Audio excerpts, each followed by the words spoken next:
Saudara-saudaraku yang terkasih, kembali lagi kita berjumpa di Kabar Baik bersama saya Ranti. Pada kesempatan ini saya mau menseringkan firman Tuhan diambil dari Injil Lukas bab 21 ayat 34 sampai 36. Demikian bunyinya. Jagalah dirimu supaya hatimu jangan syarat oleh pesta pora dan kemabukan, serta kepentingan-kepentingan duniawi, dan supaya hari Tuhan jangan dengan tiba-tiba jatuh ke atas dirimu seperti suatu jerat, sebab ia akan menimpa semua penduduk bumi ini. Berjaga-jagalah senantiasa sambil berdoa, supaya kamu beroleh kekuatan untuk luput dari semua yang akan terjadi itu, dan supaya kamu tahan berdiri di hadapan Anak Manusia. Amin. Saudara-saudariku yang terkasih, tidak ada seorang pun yang tahu apa yang akan terjadi besok atau seterusnya. Banyak orang yang mengira terjadi ini, terjadi itu, tetapi kita tidak bisa menentukan kepastian dan kebenarannya. Satu hal yang terjadi, hidup ini dia terus berjalan. Dia tidak pernah menunggu kita sampai kita berbuat baik dulu. Jadi hidup ini harus diisi dan dimaknai dengan hal-hal yang baik. Melalui perbuatan-perbuatan kita, tindakan-tindakan kita yang bermakna, yang berguna bagi sesama kita. Saudara-saudariku yang terkasih, hidup yang baik itu menentukan perjalanan kita atau perjalanan kita hidup di dunia ini. Semuanya itu harus ditopang dengan doa dan baca firman Tuhan. Saudara-saudariku yang terkasih, di dalam bacaan hari ini mengajarkan kepada kita supaya kita berjaga-jaga. Berjaga-jaga, kata berjaga-jaga itu mudah diucapkan, tetapi sangat sulit dimengerti dan dilakukan. Hal praktis, apa ya yang saya perbuat supaya saya berjaga-jaga?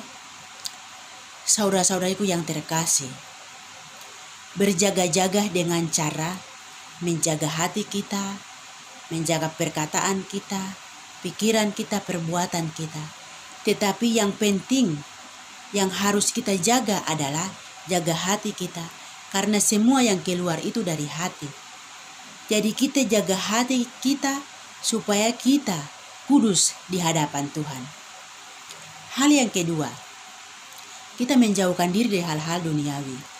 Maksud menjauhkan diri dari hal-hal duniawi supaya kita tidak boleh ikut kegiatan-kegiatan yang duniawi, tidak boleh ikut pesta-pesta, tetapi maksudnya supaya kita jangan sampai kita sibuk dengan hal-hal duniawi dan kita lupa Tuhan. Yang ketiga, kita harus siap pada saat firman Tuhan kehendaki, supaya kita berjaga-jaga. Maksud berjaga-jaga, supaya kita berjaga-jaga sepanjang hari di gereja atau sepanjang malam di rumah. Tetapi maksud berjaga-jaga itu supaya kita harus bersiapkan diri kita baik-baik untuk menyambut kedatangan Tuhan. Jangan sampai Tuhan datang kita belum siap. Hal yang keempat, berjaga-jaga dan berdoa. Berjaga-jaga dan berdoa membangun hubungan kita dengan Tuhan, supaya Tuhan menguatkan kita, Tuhan memampukan kita, supaya kita bisa bertahan dalam keadaan apapun hingga pada akhir. Saudara-saudaraku yang terkasih, mari kita mempersiapkan diri kita dengan sungguh-sungguh untuk menyambut kedatangan Tuhan.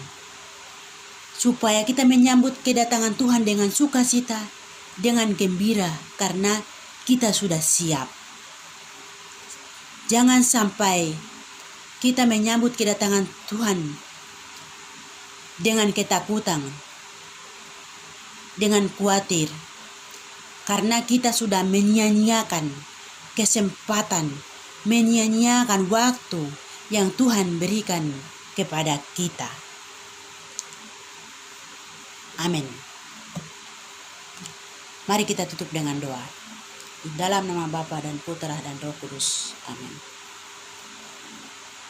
Bapa di dalam surga, kami bersyukur dan berterima kasih atas cintamu, atas waktu, kesempatan yang kau berikan kepada kami. Kami bisa menseringkan firman Tuhan. Kami bisa merenungkan firman Tuhan dengan baik. Bapa di dalam surga, berkati kami. Bapa berikan kami kekuatan, kesehatan. Bapa selalu ingatkan kami supaya kami bisa bertahan dalam keadaan apapun hingga pada akhir. Bapa di dalam surga, kami serahkan seluruh hidup kami ke dalam tangan kuasa-Mu, kini dan sepanjang masa. Amin. Di dalam nama Bapa dan Putra dan Roh Kudus. Amin. Bagi Kristus hanya